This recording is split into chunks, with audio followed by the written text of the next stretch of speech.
Well, hello, I'm Jerry McKee, and welcome to Prime Time. We have got a great show for you today. If you ever lost something and you couldn't find it and it's metal, well, I want to let you talk to a guy here that knows how to find it. And also, if you bought your plantation or inherited plantation and you wonder what's underground, well, you know what? Treasures are underground. Now, I did a little video there with animation that's showing that money grows on trees. But it don't, but it can grow in the ground. And we're going to be talking to Randy Riddle and Taylor Riddle, his daughter. She's in training with going out and finding stuff, and I think her dad's a little worried she might find something bigger than he ever found. So, we hope so anyway. And we're going to switch over to you.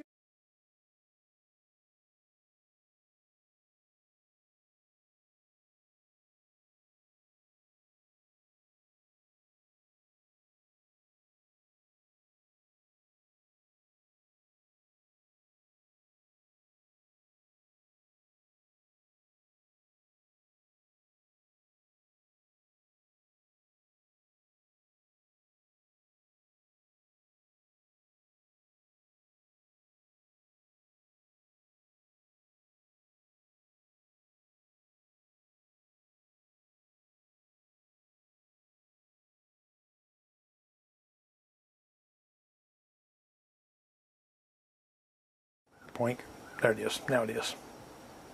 All right. If y'all have seen a little audio problem, no difference. That's that button I was telling you about. Yeah. Okay, when I switch, new sound. Now, here we go. All right. Here we go. Good.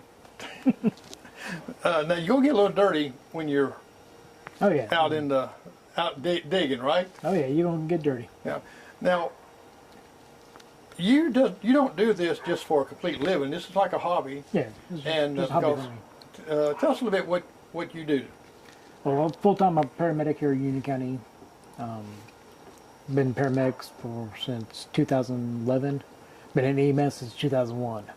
Wow. So that's my true call, and I found metal detecting. We were actually at Myrtle Beach. Saw a guy out there metal detecting on the beach, and I spent like an hour talking to him. And then my wife saw how excited I was, and she bought me my first metal detector.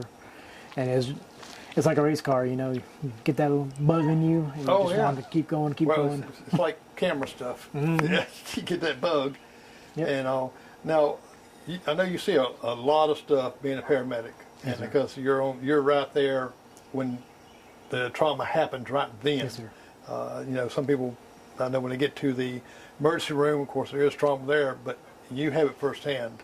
Yes, sir. And we appreciate y'all's work in doing that, because it's a very difficult job. And imagine, because it's a small town, you see friends, you see people you know, even kin people. Mm-hmm. I know my brother, he's retired now, he's an emergency room nurse in Roanoke, Virginia. Yeah. And seen a lot of stuff there. But you know, it's one thing about small town, everybody pulls together and do things. Yep. And It's a good community. It is, yeah. I've interviewed quite a few officials here in Union, and it seemed like it's, you know, to me, I come from a big town, and got here, I was like, wow, this is a small town, especially when I was standing in Walmart and everybody was talking across each other like this. Well, how's your family good like that? And I'm sitting here in a hurry, I'm sitting here, what is this? Yep. But now I just take my time. Yeah, that's one thing about living in small communities, small counties. I mean, you get to know people personally. Yes, you sure do. You get to know stories and their lives and everything. Now, you said the guy is intrigued with the guy at the beach. Mm-hmm. But what got you just intrigued in it? I was just watching him, and I was like, I've seen a couple things on YouTube and TV, you know. They do all the metal detecting stuff, like the Oak Island, stuff like that. But this first I actually met somebody that was actually doing it, and he actually took time out and talked to me and showed me a couple things. And it was like, that bug was planted. Oh, yeah. Now, what is the furthest away you've been? Canada. Canada? Mm-hmm. Did you find any good things there? I found a 1942 Canadian nickel out on the beach. So you was on the beach up there? Mm-hmm. Yes, Wow. sir. Over there off Lake Erie. Well, I imagine a lot of your beaches especially where people are gathered, even on rivers and stuff like that, that you can find some stuff. I know that you have where people come in and say, well, I lost my watch or I lost my ring at the beach, and they can't find it. Somebody's going to find it for the detector, right? Yep. They're going to try to. That's one thing, like, with me personally, we offer a service to anybody who needs it. If you need to find keys, jewelry, anything you lost, we'll come out and try to find it for free. Wow, that seems great. You know, if we can't find it, you know, we try our best. Yeah. Well, I know some things, they start making stuff out of plastic nowadays, and you lose the plastic, guess what? It's gone, right? Yep. This has got a little metal stuff in it. Now, when you go out and look, do you have places that you search, or I mean, as far as okay, I'm going to go here next. How do you do that? I mean, I know you just can't just show up somebody's yard or something. You do a little research. Some people do door knocking. I personally don't like door knocking because I don't like being disturbed. Right. So Me neither. I'll research, look around, find the owner, and you know, I look on Facebook and see if they have a Facebook page. I might send a message. So hey, you know, my name's Randy Riddle. I'm with Riddle's Relics. You know, tell them a little bit of history about their property, and like, would you allow metal detectors on their property? Okay. Now, do you do a little research on the property before you go? Yes, sir. Okay. We try to. Yeah, I was going to say, that'd be kind of like somebody coming here. I don't think you can find too much out here. You never know. That's the thing. Well, yes, you're right, because we don't know who traveled these woods before we butchered them up. And now, when you do your research, are you looking for any particular thing when you're looking for research? I know, I said in the dog about the ghost hunting. Well, I look for different things that, okay, people say, well, I've seen a ghost here. I know the museum here in Union hired me to go out to Krosky's house and did a ghost hunt there. And so when doing that group there, did a little research and what they was looking for. So, you know, so it's got to be something that you kind of catches your eye. Like, once you get involved in metal detecting hobby, you know, things change. Your views change. So you go down the road, you see an old abandoned house on the side of the road, it's like, ooh. Or see a chimney stack in the middle of a field. There used to be a house there. So then you can start looking online, trying to find old maps and trying to find, you know, the old topical graphs that show, you know, the old structures and stuff. And then try to find out who owns it. Because that's one thing, we don't go on property without permission. Right. You know, that's just something that we as metal detectorists, there's a code of ethics that we do. Right. You know, we will not enter property. We try to leave it the same as we found it, if not better, and we take all the trash with us. Because you're bound to find nails, bottles, bottle caps, Right. cancel, but we take all that with us. So in taking those things with you, that kind of helps clean up their property too, especially when I know with a nail. Yep. And with a chimney out in the middle of the field somewhere or another, and that intrigues me too when I see that, because I know at one particular time there was a brand new house built right there. Yep. So they built it there for a reason. Right. And then they had things that fall through the cracks of their floors. Yep. Just like with the old-timey houses, they got the wood plank floors. You know, they weren't on the cement pad like they are now. They were just built on stones with the slabs on top of it. Right. So if they went down in the ground, you don't know what's underneath there. And plus, you know, yourself, we pull things out of our pocket. It might fall out. We might not, it might be change or anything. Yeah. And the same way back then, wasn't it? Oh yeah. And Especially like when you have farmland and stuff, farmers taking a handkerchief out of their pocket, may have a coin in there or something falls out, he don't know about it. Find out 100 years later.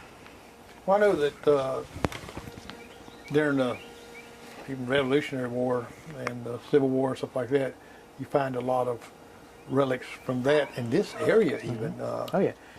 Union County is rich in history. Right. You know, they got a lot of military history, you know, and that's what we like to find, old relics. Do you ever go to Rose Hill? You ever done anything over there?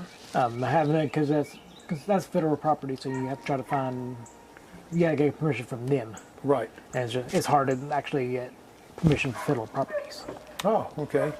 I guess it'd be the same thing with the where the British is when you go across going to Clinton.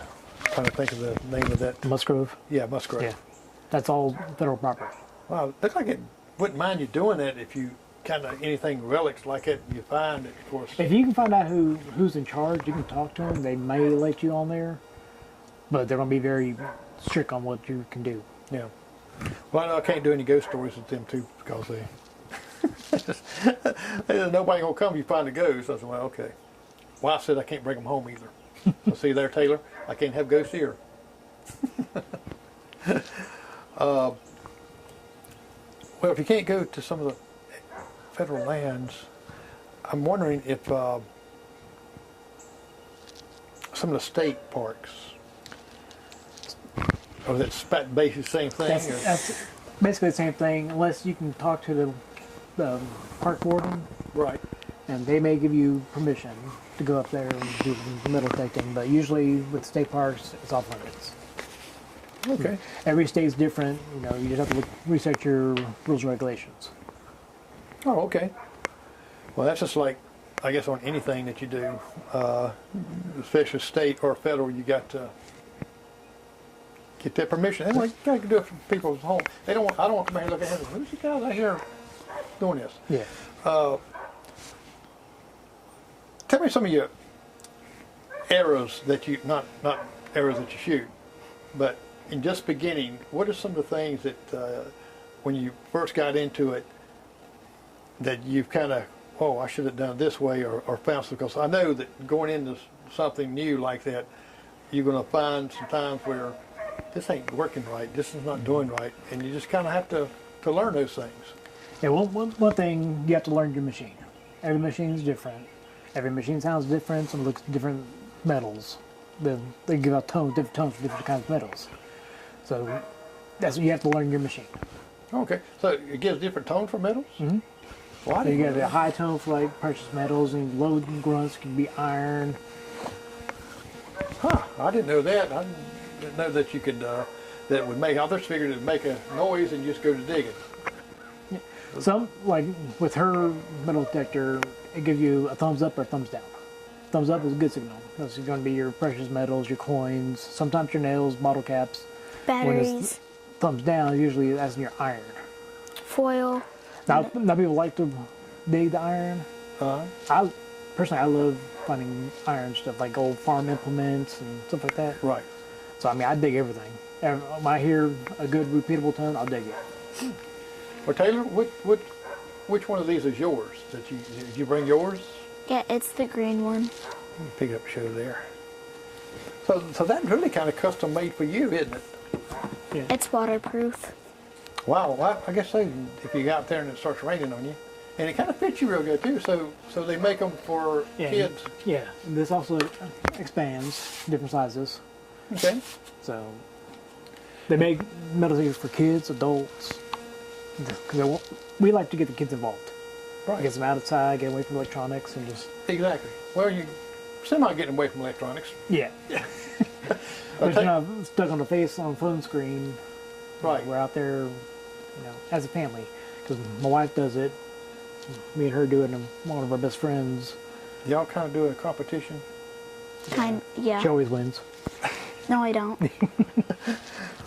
Taylor, what are some of the things that you enjoy about metal detecting? Just finding the stuff, and it, like he says all the time, it's cool whenever you find like forks and spoons, because somebody that died like way back actually touched it, and you're touching a part of history.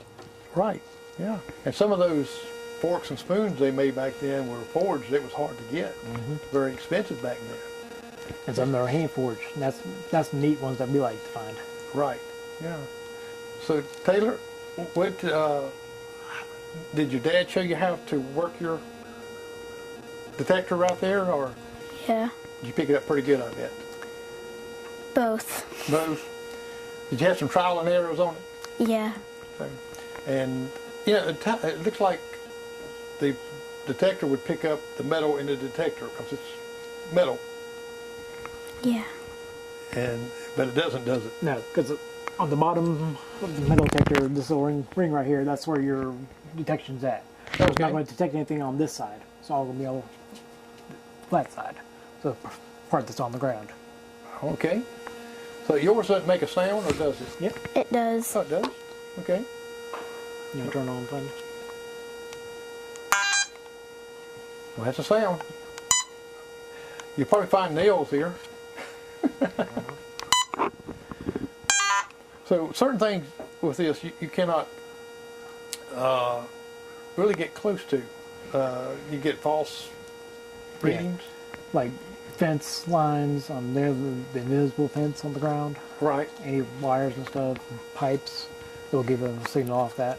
Usually if we find it's a good signal, we'll go off one side or the other, see if it's long ways, because usually if it's long ways, it's going to be a pipe or an underground wire, and then just go on and find something else. So actually you can just about, like when you call, I think it's 811, call for dig to see if the pipe's there. Yep.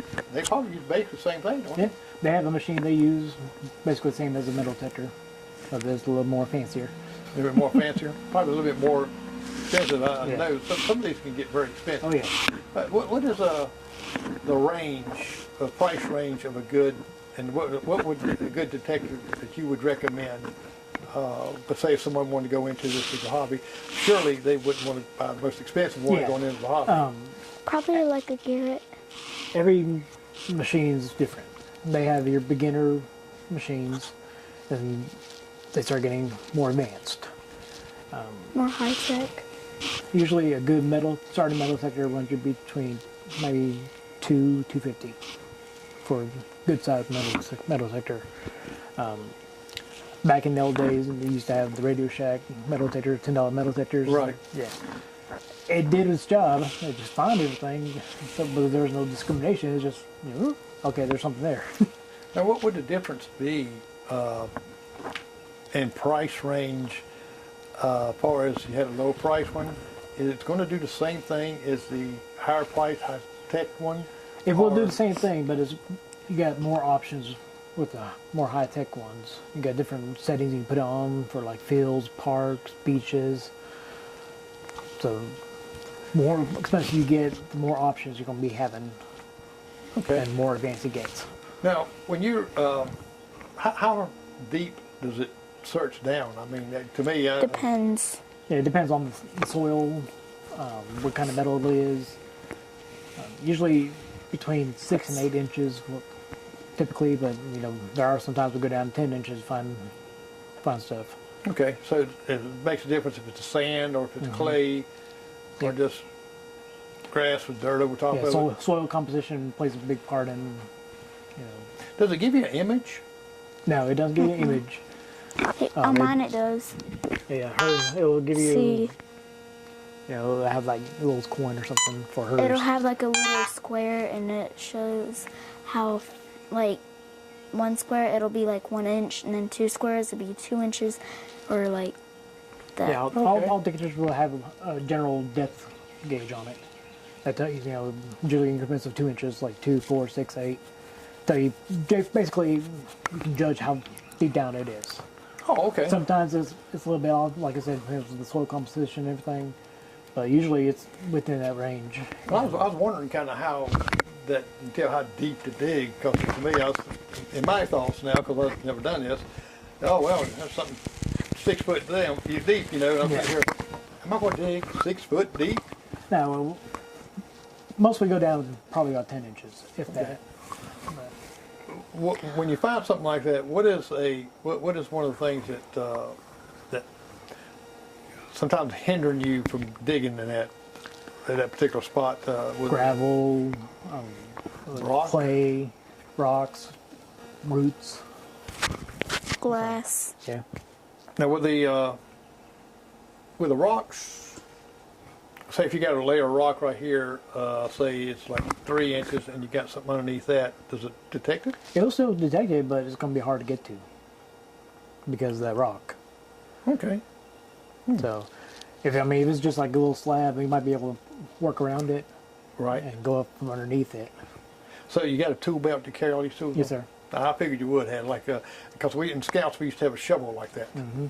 That we would carry on the side that folded up. I didn't know if you use something similar. Most of to us that. carry, shovel and I got one right here. This is our little hand tool we use. which Oh, is okay. Basically, when we're trying to dig, when we dig, we don't just dig a big hole.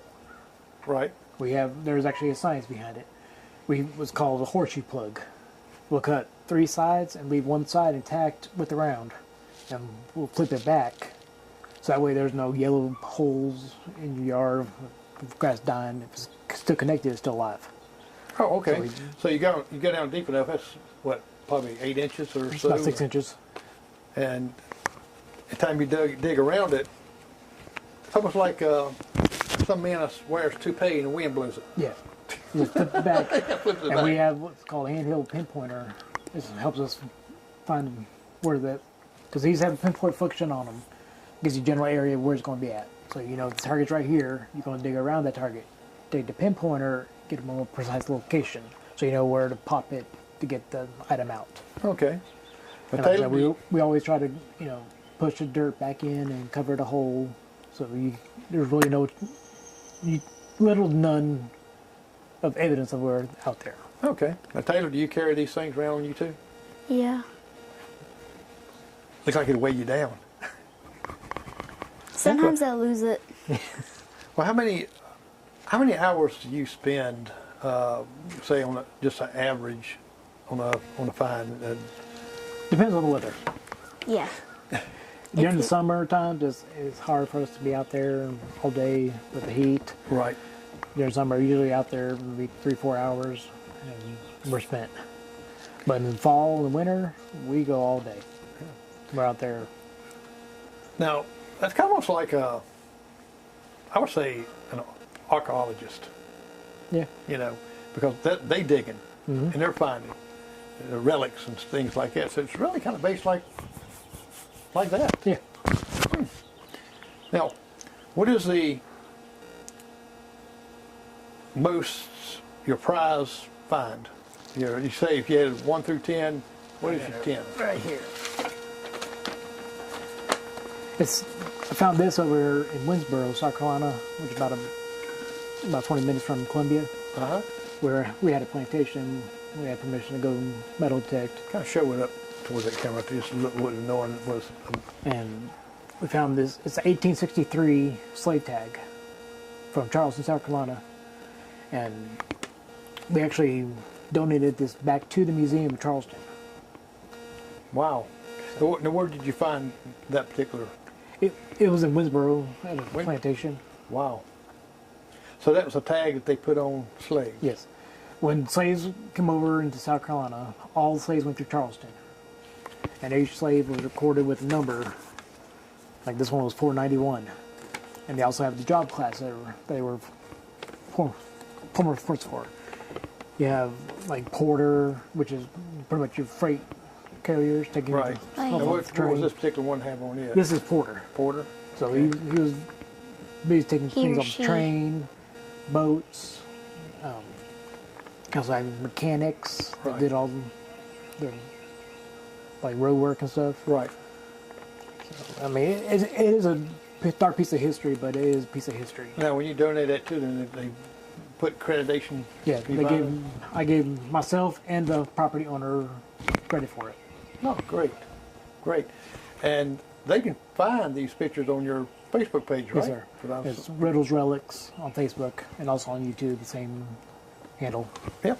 So see there, you can go and onto those pages, look at some great pictures, and look at some video that's actually showing you how to do some of this stuff too. So that's a great thing, because a lot of times visual is what I can really see most of the time. Learn hands-on and visual rather than just me talking.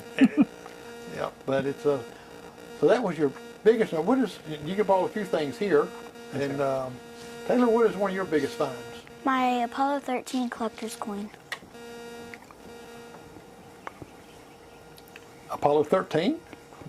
Yeah, it was commissioned or brought out in 1995. Uh-huh. It was given out as a commemorative coin. Oh, okay. And where'd you find that? An entry An Etery. Wow. at a house we had permission for. And that's one of the days that she beat me on Find Nothing Day. Y'all have Find Nothing Day? Oh, you don't. He does, right? Yeah. Yeah. Well, that's pretty cool right there. Because that's history. Mm-hmm. And I love those coins they give out like that because it's just, it marks that date and time. Yeah. Well, people forget. Oh, yeah. And it's just like we got Juneteenth coming up. Mm-hmm. And I'll be doing a show there next week. Or this coming Saturday, actually. And it's a lot of history there in just Union County. Yeah. On even the slaves and Mm-hmm.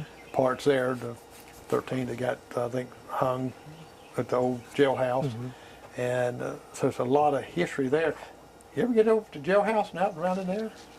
I haven't been out there yet. I'm just wondering. They probably let you.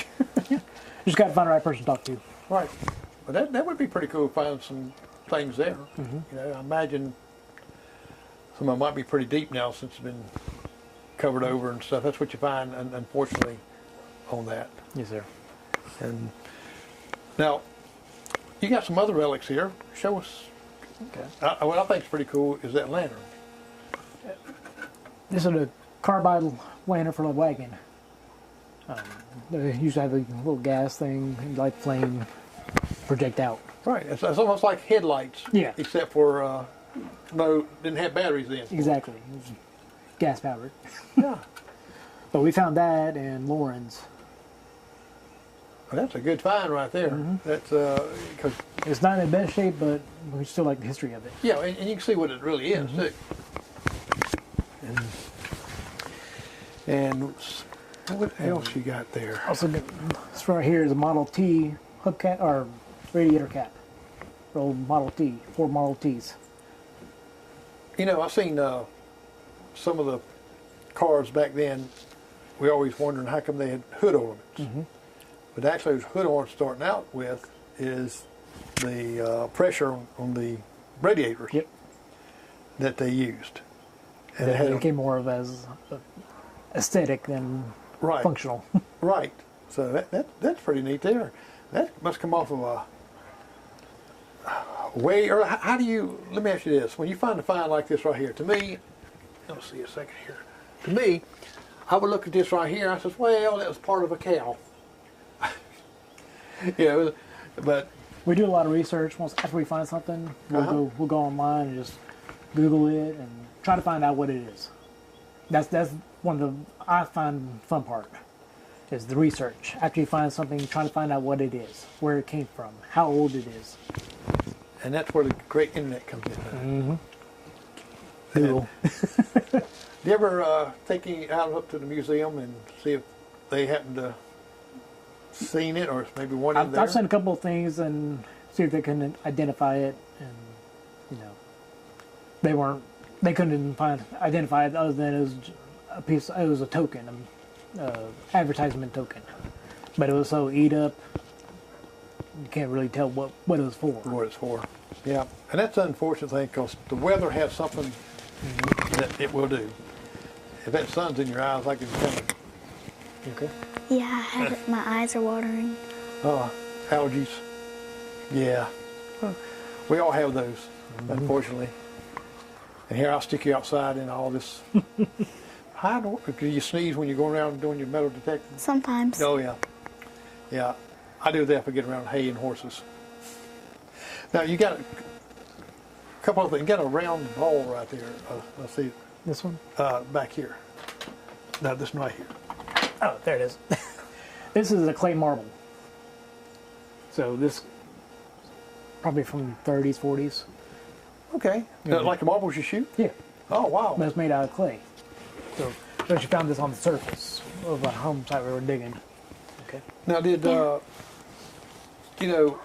course, marbles change because I imagine those clay marbles wouldn't last too long. Yeah. That's a lot of things you can't find them anymore because they're deteriorated from the weather. Right. And being in the ground. Not like regular marbles we got now. That, Yeah. But, of course, you got a lot of kids don't even know how to play marbles. The glass marbles now. Yeah, that's right. You know how to play marbles, Taylor? We used to draw a circle. We carry a big bag of marbles. And sometimes I'd have what they call a steely, which is like a round bearing. And they didn't like too many people have steelies in it because they hit hard. And you sit there and you put your marbles in, and you can't cross the line. You have to shoot them like that, and the marbles you knock out of that circle is yours, or from the other opponent anyway. And the last one get it wins. The only thing that I know that's close to that is where you take like these stone round thingies, you drop one in, and then and then if it's like there, and that's the other person's home, then you take one out of their home and you keep yours in there. If you twist that around, put marbles in there, you got it. And see what else you got. It looks like a bullet. Yeah, this is a Civil War musket bullet. This one was not dug. This one was won in a contest, but I've not yet found one that I've dug yet. Right. But that's a big bullet. And we look at our guns now. Yeah, you look at the bullets now; they're like little, but yeah, these musket bullets, that does some damage. And that's the case it was in. So that would actually sit down in here, and you fire it. Now, did the bullets then have the powder in them, or do you have to just to put the powder in them to fire them? The old Civil War, they used to pack down the black musket balls, put the balls in, cock it, fire like that. These had the powder in them. Oh, okay. When you strike it. So they was getting a little bit more modern then. Yeah. Because I know they usually pack the powder down in it and then put the bullet down in and all that stuff. That wad, yeah. They call it wad. The wad, yeah. Yeah. Now you got a sheath. Yeah. This here is a World War I bayonet scabbard. So they would put on the belt and your scabbard, so your bayonet sit inside it. Okay. So when you get down, you put it on your gun. And we found that same place where we found slave tag. Oh. So, What? or same area. Yeah. And that's a World War I? Yeah. Man, you wouldn't think you'd find something like that there, because of course we have a lot of soldiers, and a lot of people veterans. in and out, and the property is adjacent to the old depot. So a lot of people came in and out of the whole train depot. Yeah. Super Cat would be a good find when you go into some of the depots. Just watching, making sure there's not I might have changed some lens a little bit. That you're going into some of these places where a lot of travels, like depots and stuff. Even the Cross Keys house. They used to stop there a lot. Yeah. And I got a bag. But I don't know if you've ever been down there or not. We talked to the museum, and they're the ones that own it right now. Right. And we talked to them, and they don't allow it as of right now. But Well, that's I had to tone that down a little bit there. So you'll see me get up and down a little bit. It kind of looks like they would want you to go there, and anything you find like it, they could put in the museum. so a lot of people, like you see on TV, dig holes and not find stuff. It gives us a bad name. People that they don't understand how we do it. It's not just us coming up digging holes and selling everything we find. Right. A lot of people don't understand The ethics of it. That's what we're trying to. That's where the amateurs come in and not follow the rules, and really kind of messes up for everybody, doesn't it? And A little bit left. could you get it open? It's all right. But it looked like there'd be some good finds there, and they would want to have like a professional like yourself that has these ethics and things, instead of just anybody just go out there and do it. They need to do that. Yeah. Listen, I've talked to them. It's just right now it's just not feasible with them, which is totally fine.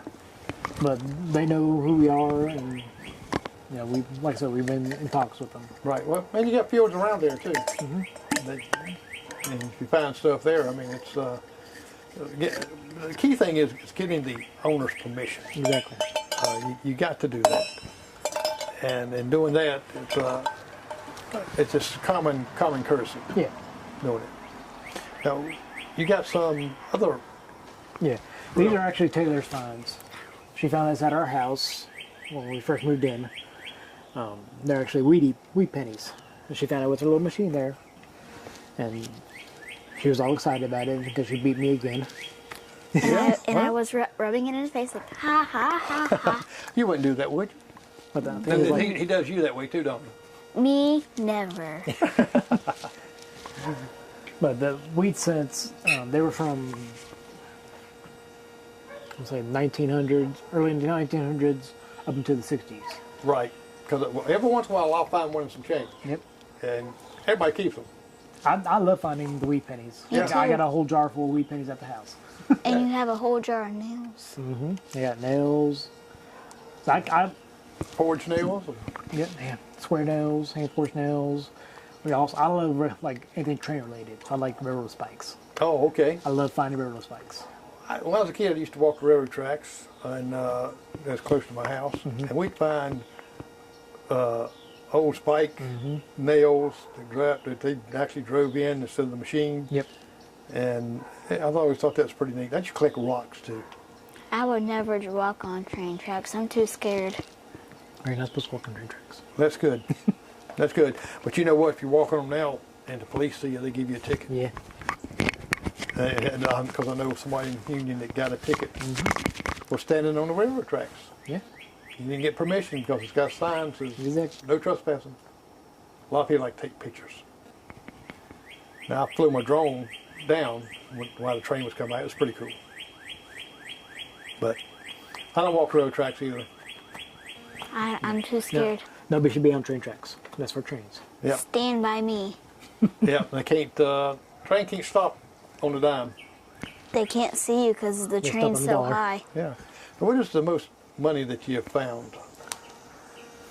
That coin spill in Winsboro. Yeah, I had a friend of ours. We melted her property, and I found a coin spill of about 20 silver You coins. said 17. 17, 20 silver.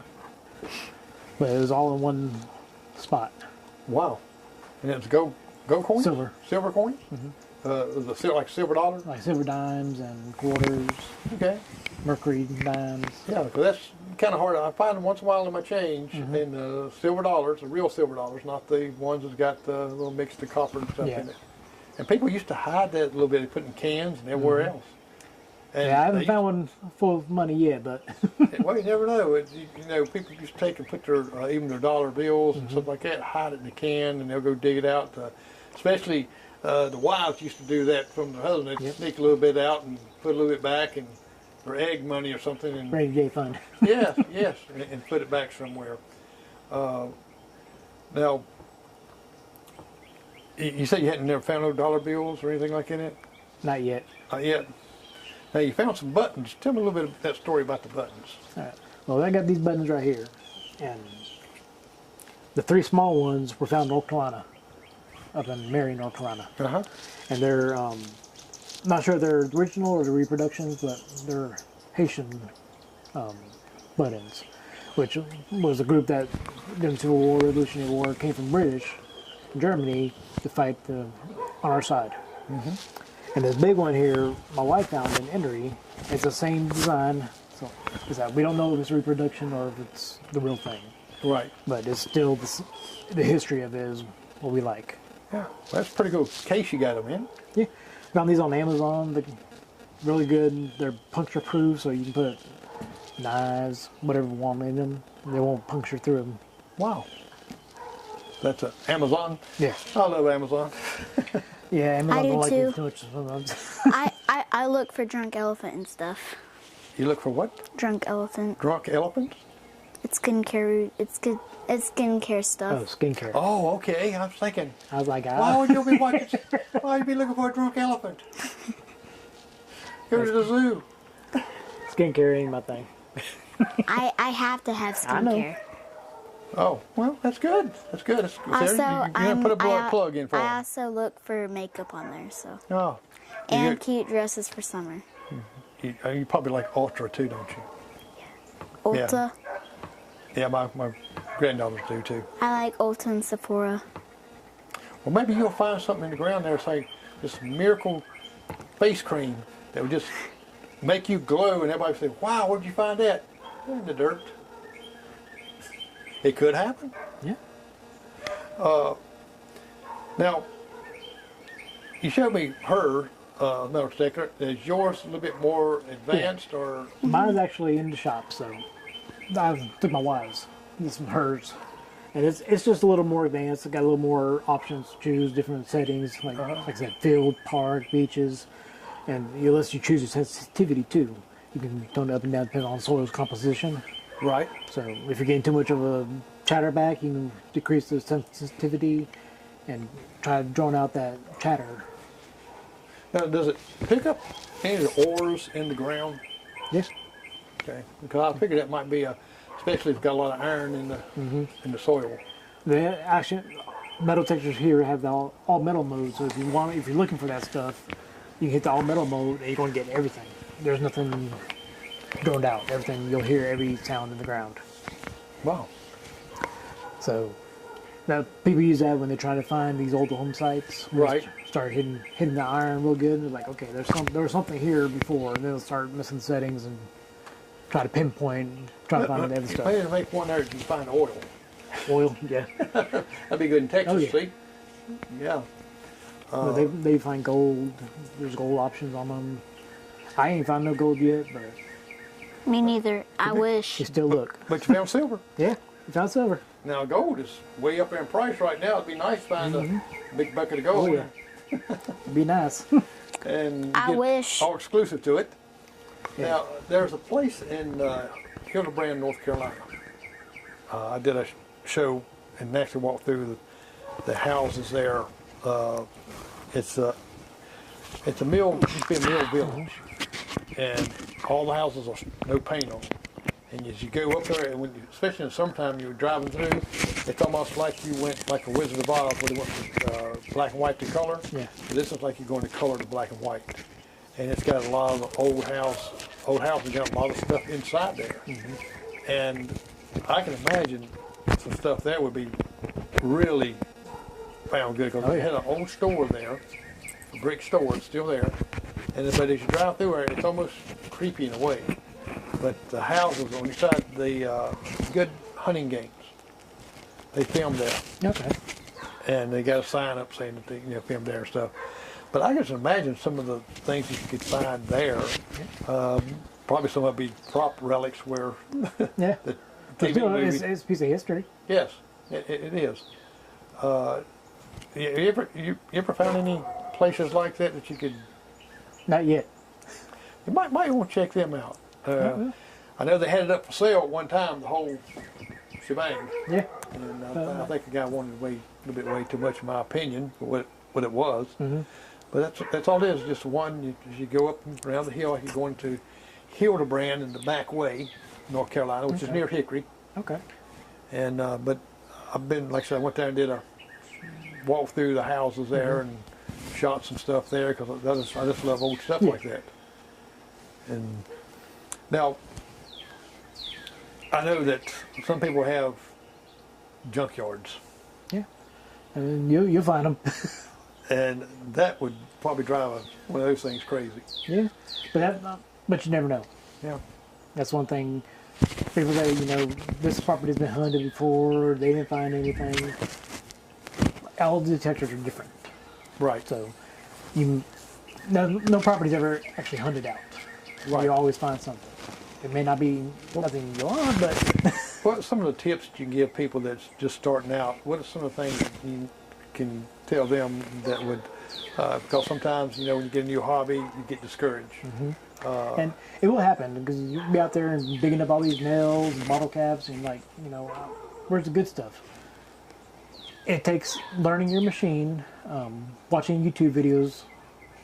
They got different people who actually do reviews of the machines, so you can actually learn more about your machine and then take it out there and put it hands on and see how it does out there. Well, your machine is a tool, so you got to use it as that. Yeah. I know that when people got to have a little bit of patience, Yeah, we do. because I can see that you might find nothing all day long. Yeah. There are days, you know. And then you might have days where Taylor finds one where she can go ha ha on you. Yep. But she does that all the time. Yeah, So look what I found. that's it. And my other greatest find that I found was probably my steel spindle. Yeah. She found a stovetop little grate, Uh-huh. the flapper, old stove. Oh, wow. That's pretty cool. She was busy cleaning it. And And this Researching is it. good exercise, too. It gets people outdoors. Yep. And I think they should, maybe have a class for some of the kids that wants to join, like a club, like Riddle's Relics Club, to join that, and to where here an expert like yourself teach them how to do these things and what they're looking for. And I think that'd be pretty cool, and I think you'd probably get good response for that. Because they would be, and Taylor, you get excited when you find something real good. And I rub it all in his face. Yeah, I know you do that, but you yourself get excited, don't you? And see, that's what other kids need to do besides sitting in the home. They get fresh air, exercise with the sun, and finding some cool stuff. And going on adventures like this, whether it be to the beach or even out into a field, just even like the university over there. They got some history. The house behind there was wants to be the capital of South Carolina, and then you got Pinckneyville. I don't know if you've been there or not. I ain't been out there. I've been looking around, but a lot of that is privately owned. So you got to find the right person and sit down and try to talk to them. Yeah, well, I'm sure you can find a person there. I've seen like that one particular area the museum still owns. That I don't know. Yeah, because I did some stuff down there before and did a little checking, and were another one of my ghost hunts. And I love anything with ghost hunting, paranormal It's like, stuff. when we go to a property, we'll talk to the owners once we get permission, and we'll, is there anything that you're particularly looking for? Did you lose something? Or, did your parents lose something? I lost a knife out there 4 years ago, if you find it great. Right. So anything we find, we always report back to the homeowner, and they can keep whatever they want. Okay. And whatever they don't want, we take with us. Now, But what if they want the truck? Well, he didn't lose a drug out there. They can't keep the truck. No. Nope. Now, say if homeowners, sometimes people lose a ring, Yeah.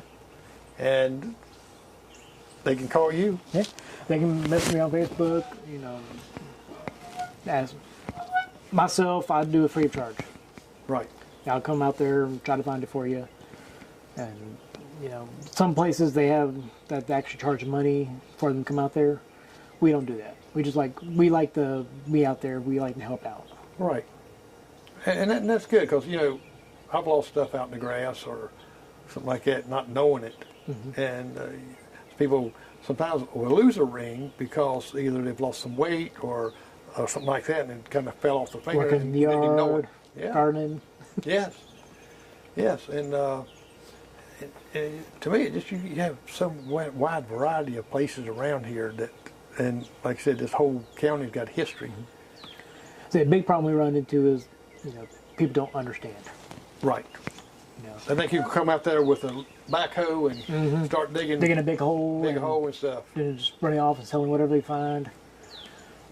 I don't sell anything I find.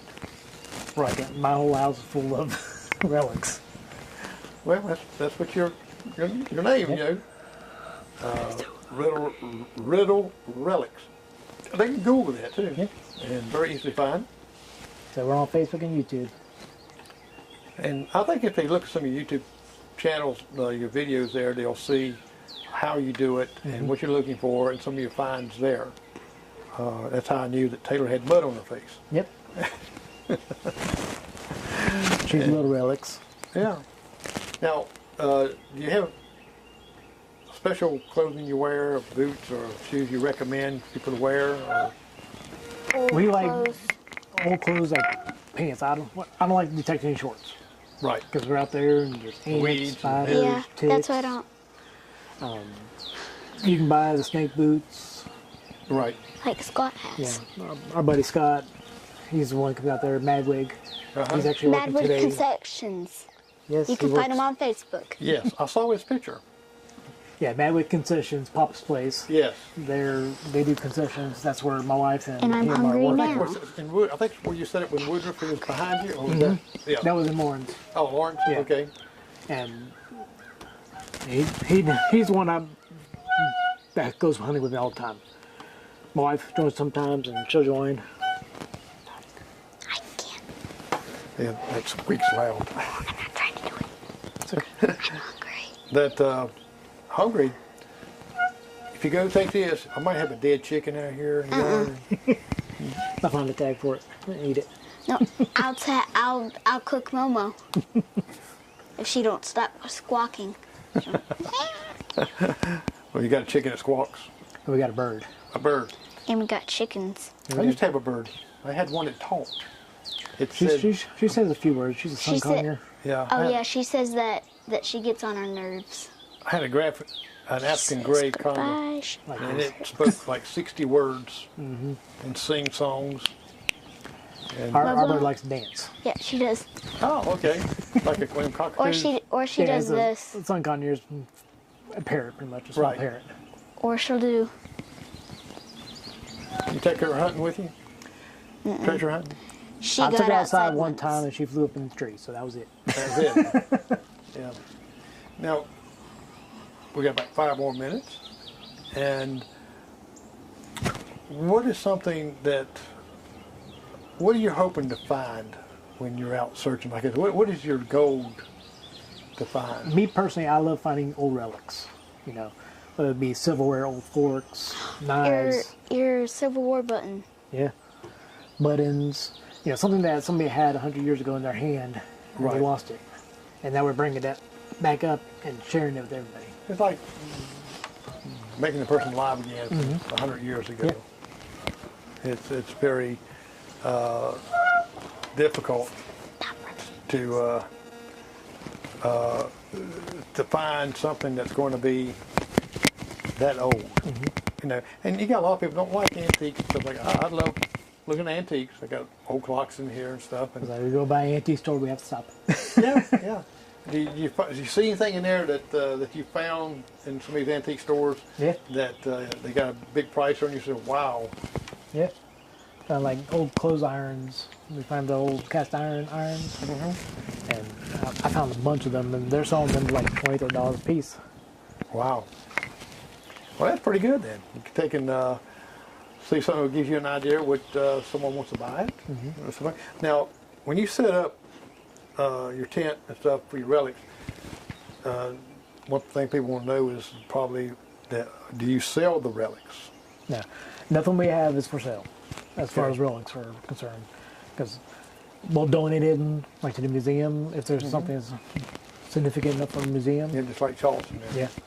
Yeah. Usually we just keep it at the house and display it in our little room we have. Right. And now when you set it up like that, you're just setting up for display, right? Yeah, I'm just saying display, letting people know who we are, what we do, and you know if they have a property they're interested, they can put their name down, email. I'll send them an email, and we'll start Now, talking. do you have brochures or cards there? Yeah, that I you got can give business them? cards. In the process of getting some more stickers made. Right. But Right. I'll hand stickers out, cards. It's got all my information. On the back of it, it has the code of ethics that Right. we abide by. Oh, well, that's good. I think you should really consider about having a class. You know, I know they got the explorers there, sheriff's department, and they got other. It gives to me where kids don't have enough things to do Yeah. around this county. It would give them something to really look forward to and excitement. Just like Taylor's talking about how her excitement was from finding things. I can imagine them doing the same thing. Yeah. And getting with your wife, and of course Taylor can teach some of them also since she's got experience, and show them how to do it and find. And I think they would really enjoy getting their hands dirty a little bit and just getting outside doing some stuff. And getting their face all dirty. Yes, you got to get a dirty face first. And roll around in mud Yeah. like a pig. No, me and my buddy Scott Madwig, we actually part of a meditating group in Greer, South Carolina. South Carolina treasure an artifact association, Uh-huh. and we have monthly meetings, and we discuss anything metal detecting related. Oh, okay. It's a bunch of metal detectors that come together and just enjoy the sport. Oh, okay. So, and this club is in where? In Greer. In Greer? Yes, sir. Oh, wow. I mean, And they bring some of their latest finds and stuff? yeah, we have a table deck set out that we display our finds, and we vote on who has the best find. Right. You'll get a coin. It's fun just seeing what everybody else finds Wow. and learn a little bit more about it. Right. And that's the fun part, is learn the history of it, about our ancestors and what they had to deal with and live with back then. They didn't have the great stuff that we have now, electric stoves or microwaves or hair dryers or That old wood stove and yeah, I remember the wood stove. I didn't have one, my grandma did. And heat up the whole house. she would cook up a pan of biscuits and everything like that. So it's kind of a a strange world, but we lose contact with what life was really was back then. So I encourage you to really think about that and see what I will. get with some of the leaders, the Boy Scouts, and see if if they'll be interested. Definitely will do. Because if I was a kid, oh yeah, I'll be wanting one of those Yeah. metal detectors, and they're not gonna get rich quick. No, it's definitely not going to get rich quick. And they just never know what you find. Yeah. And you might, who knows, hit that lucky moment that one of these guys hit all this treasure, all this gold. That'd be nice to find a few bars of gold, but Would be, but Yeah, it would be. well, Randy and Taylor, I appreciate both of y'all coming on, talking about this, because it's interesting, it's history, and it hopefully gives us a chance for people to watch your YouTube channel, to see the videos there you're putting on there, on how some of your finds and what you're finding, how you're digging, and teaching the ethics of coming out and searching a property. Theirs is okay, but when you go step into others, it's a different ethic. Yep. So I appreciate you both coming, and we're going to stop at the hour. All right. And I appreciate you Taylor's having us. hungry, Yeah. and thank you both for coming. Thank you. Well, I'm Jerry McKee, and you've seen some cool stuff here. And contact Randy Riddle on YouTube or Facebook. You can see him there, send him a message. Next week, we're going to have Pat Quinn, the DJ from Myrtle Beach that's syndicated around the world, and have a couple call-ins there. We have a few people come in, who knows, but he'll come in via Zoom, and we will see you next Monday. No, I'm sorry, won't be next Monday. No show next Monday. I'll be on vacation up in Nashville. I gotta go find out where Elvis is at. Maybe I can borrow one of their metal detectors and find his bling bling somewhere or another and find Elvis. But it won't be a show next week. I've forgot about that. My wife is probably now jumping up and down. You can't do that. But the last Monday of this month will be Pat Quinn. So we'll be seeing you then. Well, I'm Jerry McKee. You have a great